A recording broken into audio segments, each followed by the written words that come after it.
Jina naitwa Husna Mohamed Abdallah, ni mkurugenzi wa skuli ya Dreamlight School iliyopo Kibondeni. Kwa wale wakazi wa Kibondeni, kumekuwa na masikitiko makubwa kwa muda mrefu.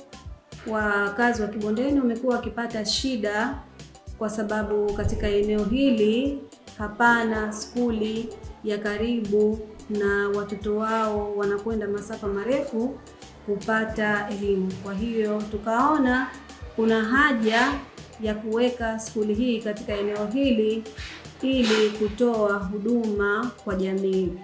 Dreamlight School ipo njia ya Akomodo juu ya Kilima. Unafuata njia ya Akomodo moja kwa moja inakupeleka mpaka eneo ambalo skuli ilipo. Katika skuli yetu tunafundisha ngazi ya primary, ngazi ya nursery, lakini pia tunalea watoto wadogo, yani daycare.